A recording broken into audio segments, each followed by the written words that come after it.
হরে কৃষ্ণ। রাধে রাধে। সকল বৈষ্ণব ভক্তবৃন্দের চরণে প্রণাম জানিয়ে আজকের ভিডিওটা শুরু করছি। আজকে আপনাদেরকে শোনাতে চলেছি জগন্নাথ দেবের এক পরম ভক্ত কর্মাবাইয়ের জীবন কাহিনী। কিভাবে জগন্নাথ দেব স্বয়ং আসতেন কর্মাবাইয়ের কাছে খিচুড়ি ভোগ গ্রহণ করতে, সেই কাহিনী আপনাদেরকে শোনাবো। রাজস্থানে জীবনরাম বাবুর ঘরে জন্ম হয় কর্মাবাইয়ের। ছোটবেলা থেকে কর্মাবাই তার বাবা মাকে দেখেছে কিভাবে তারা ভগবানের সেবা করতেন। জীবনরাম বাবুর পরিবার ছিল ভক্ত পরিবার, তাই কর্মাবাইয়ের মনেও তারা ছোটবেলা থেকেই ভক্তির বীজ বপন করে দিয়েছিল। জীবনরাম বাবু এবং তার স্ত্রী খুব ভক্তির সাথে ভগবানের সেবা করতেন। এইভাবেই তাদের পরিবার চলতে থাকে। একবার জীবনরাম বাবু এবং তার স্ত্রী দুজনেই ঠিক করেন যে তারা পুষ্কর যাত্রা করবে। ততদিনে কর্মাবাইও অনেকটাই বড় হয়ে গিয়েছেন। তো তারা কর্মাবাইকে ডেকে বলেন, কর্মা, আমি এবং তোমার মা আমরা দুজনেই পুষ্কর যাত্রা করব। কিন্তু বাড়িতে তো কাউকে থাকতে হবে, না হলে ভগবানের সেবা কি করে হবে। তাই তারা ঠিক করেন যে তারা কর্মাবাইকেই বাড়িতে রেখে যাবেন। সেই মতন কর্মাবাইও রাজি হয়ে যান থাকার জন্য। কর্মাবাই যেহেতু ছোট থেকেই তার বাবা মাকে দেখেছেন ভগবানের সেবা করতে, তাই তিনিও সেই মতনই ভগবানের সেবার উদ্দেশ্যে লেগে পড়েন। তিনি চলে যান ভগবানের ভোগ তৈরি করতে।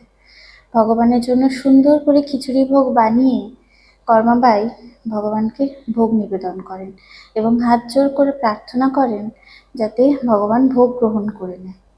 এই বলে কর্মাবাই অন্য ঘরে চলে যান।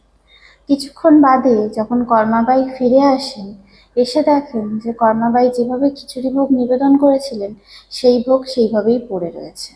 কর্মাবাই খুব অবাক হয়ে যান এবং তিনি হাত জোর করে ভগবানের কাছে প্রার্থনা করতে থাকেন আর বলতে থাকেন যে ভগবান, রোজ আমার বাবা মাই তোমাকে ভোগ নিবেদন করে, আজকে আমি তোমায় ভোগ নিবেদন করেছি, ভোগ কি ভালো হয়নি? সেই জন্য কি তুমি ভোগ গ্রহণ করছো না? খুব ব্যাকুল হয়ে পড়েন কর্মবাই এবং আবার কাতর স্বরে ভগবানের কাছে প্রার্থনা করতে থাকেন। এবং এইভাবে প্রার্থনা করে তারপর তিনি আবার অন্যদিকে চলে যান। কিছুক্ষণ পর আবার যখন তিনি ফিরে আসেন, এসে দেখেন যে ভোগ আবার ওই একইভাবেই পড়ে রয়েছে, ভগবান তো ভোগ গ্রহণ করেননি। কর্মাবাই আবার খুব মন খারাপ করেন এবং ভগবানের কাছে বারবার কাতর স্বরে মিনতি করতে থাকে যে ভগবান, আজকে আমি ভোগ বানিয়েছি, ভোগ কি ভালো হয়নি? তাই কি তুমি ভোগ গ্রহণ করছো না? ও বুঝেছি, খাবার হচ্ছে ভালো হয়নি, ঠিক আছে। এই বলে কর্মাবাই নিজের ঘরে থাকা একটুখানি গুড়, একটুখানি দেশি ঘি এগুলো নিয়ে এসে খিচুড়ির মধ্যে মিশিয়ে দেন এবং ভগবানকে বলতে থাকেন যে দেখো, এবার নিশ্চয়ই তোমার ভালো লাগবে, এবার তুমি ভোগ গ্রহণ করো। এই বলে কর্মাবাই আবার অন্য ঘরে চলে যান। কিছুক্ষণ পর তিনি ফিরে এসে দেখেন যে ভোগ একইভাবে পড়ে রয়েছে। তিনি খুব বিচলিত হয়ে পড়েন এবং ক্ষুধায় ক্লান্তিতে সেখানেই ঘুমিয়ে পড়েন। স্বপ্নে তিনি দেখেন যে জগন্নাথ দেব তাকে বলছেন যে কর্মা, তোমার ভক্তিতে আমি খুব খুশি হয়েছি, কিন্তু তুমি তো আমার সামনে পর্দাই করনি, আমি কিভাবে ভোগ গ্রহণ করবো বলো? আমি কি সবার সামনে এইভাবে ভোগ গ্রহণ করতে পারি? এই স্বপ্ন দেখে কর্মাবাইয়ের ঘুম ভেঙে যায়। ঘুম ভেঙে উঠে তিনি ভগবানকে বলেন, ও আচ্ছা, তোমার সামনে পর্দা করিনি তাই তুমি ভোগ গ্রহণ করছো না? ঠিক আছে ঠিক আছে, আমি এক্ষুনি তোমার সামনে পর্দা করে দিচ্ছি। এই বলে কর্মাবাই জগন্নাথ দেবের সামনে পর্দা করে দেন। তারপর কিছুক্ষণ পরে তিনি যখন আবার পর্দা সরান, তিনি দেখেন যে ভোগের থালা একদম ফাঁকা, খিচুড়ি ভোগ ভগবান গ্রহণ করে নিয়েছেন। কর্মবাই তো অত্যন্ত খুশি হন। কিছুক্ষণ বাদে তিনি এসে যখন দেখেছেন এরকম, তিনি তো খুব খুশি হয়ে যান। এইভাবেই নিত্যদিন কর্মাবাই ভগবানের জন্য সুস্বাদু খিচুড়ি বানাতেন আর ভগবান জগন্নাথ দেব এসে সেই খিচুড়ি ভোগ গ্রহণ করতেন। এইভাবে অনেক দিন চলে যায়। এইবার কর্মাবাইয়ের বাবা মা বাড়ি ফিরে আসে। বাড়ি ফিরে কর্মাবাইয়ের মা কর্মাবাইকে জিজ্ঞাসা করেন, কর্মা, সুন্দর মতন ভগবানকে ভোগ নিবেদন করেছো তো? ভগবানের সেবা ঠিক মতন করতে পেরেছো তো? ভগবানের কোনো অসুবিধা হয়নি তো? কর্মবাই তো অত্যন্ত আনন্দের সাথে তার বাবা মাকে জানান যে, জানো তো, ভগবান জগন্নাথ দেব স্বয়ং এসেছেন, স্বয়ং এসে আমার হাতে খিচুড়ি ভোগ গ্রহণ করেছেন। তার বাবা মা প্রথমে ভাবেন যে কর্মাবাই ছোট ছোট বাচ্চা, তাই এরকম ভাবে বলছে। কিন্তু কর্মাবাই বারবার বলতে থাকেন যে না, ভগবান স্বয়ং আমার হাতে ভোগ গ্রহণ করেছে, তোমরা দেখবে। এই বলে কর্মাবাই একটা ভোগের থালা তৈরি করে ভগবানের জন্য নিয়ে আসে, নিয়ে এসে ভগবানকে ভোগটা নিবেদন করে এবং ভগবানের সামনে সুন্দর মতন পর্দা করে দেয়। কিছুক্ষণ বাদে যখন সেই পর্দা সরানো হয়, কর্মাবাই এবং তার বাবা মা সবাই দেখেন যে ভোগের থালা একদম পরিষ্কার, একটুও ভোগ নেই, ভগবান সম্পূর্ণটাই গ্রহণ করেছেন। এইটা দেখে তো কর্মবাইয়ের বাবা মা অত্যন্ত আনন্দিত হন যে তাদের মেয়ে, তাদের সন্তানের হাত থেকে ভগবান ভোগ গ্রহণ করছেন। এইভাবে বেশ অনেক দিন চলে যায়। কর্মাবাই বড় হন। এবার কর্মাবাইয়ের বিবাহ দেওয়া হয়, কিন্তু আফসোস কিছুদিনের মধ্যেই, বেশ অল্প সময়ের মধ্যেই কর্মাবাইয়ের স্বামীও মারা যান, কর্মাবাইয়ের বাবা মাও মারা যান। তারপর কর্মাবাই চলে আসেন শ্রীরামপুরী। সেখানে এসে তিনি ভগবান জগন্নাথ দেবের সেবা করতেন এবং ভগবান জগন্নাথ দেব স্বয়ং তার কুটিয়াতে এসে রোজ মন্দির খোলার আগে ভোরবেলায় কর্মাবাইয়ের হাতে খিচুড়ি ভোগ গ্রহণ করতেন, তারপরে ভগবান মন্দিরে ফেরত যেতেন। এরকমভাবেই দিন চলতে থাকে। একদিন এক সাধু বাবা কর্মাবাইয়ের কুটিয়ায় আসেন। কর্মাবাইয়ের কুটিয়াতে এসে দেখেন যে কর্মাবাই কোনো রকম শুচিশুদ্ধ না হয়েই ভগবানের ভোগ প্রস্তুত করছে এবং সেইভাবেই ভগবানকে ভোগ নিবেদন করছে এবং ভগবান জগন্নাথ দেবকে বাবা বাবা বলে সম্বোধন করছে। কর্মাবাই জগন্নাথ দেবকে একদম সন্তানের মতন, নিজের সন্তানের মতন ভালোবাসতেন। সন্তান সুলভ প্রীতি ছিল জগন্নাথ দেবের প্রতি। তো তিনিও সেইভাবেই ভগবানকে ভোগ নিবেদন করতেন। এইটা দেখে সে বাবা তো খুব অবাক হয়ে যান যে এই কিভাবে কর্মাবাই ভগবানকে সেবা করছে, এ তো মহা অপরাধ।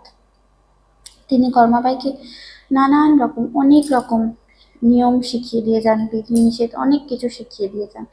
তো কর্মাবাই খুব সহজ মনে, সরলভাবে, খুব সহজেই সব কিছু বিশ্বাস করে নেন এবং সেইভাবেই পরের দিন থেকে তিনি জগন্নাথ দেবের জন্য ভোগ প্রস্তুত করতে থাকেন। সমস্ত কিছু পরিষ্কার করে শুচিশুদ্ধ হয়ে তিনি ভগবানের জন্য ভোগ প্রস্তুত করতে থাকেন। এরকম করে তিনি যখন এত নিয়ম আচার মেনে ভগবানের জন্য ভোগ প্রস্তুত করছেন, ওদিকে জগন্নাথ দেব তো বারবার বলতে থাকেন যে মা, আমার খুব খিদে পেয়েছে, আমার খুব ক্ষুধা পেয়েছে, তাড়াতাড়ি করো না, ওদিকে তো মন্দির খুলে যাবে, আমাকে তাড়াতাড়ি পৌঁছাতে হবে। কর্মাবাই বলতে থাকেন, দাঁড়াও বাবা, তারা এই তো হয়ে গেছে, এক্ষুনি আমি তোর জন্য ভোগ নিয়ে আসছি। কর্মাবাইও খুব তাড়াতাড়ি করে জগন্নাথ দেবের জন্য ভোগ প্রস্তুত করে তার সামনে ভোগ নিবেদন করেন।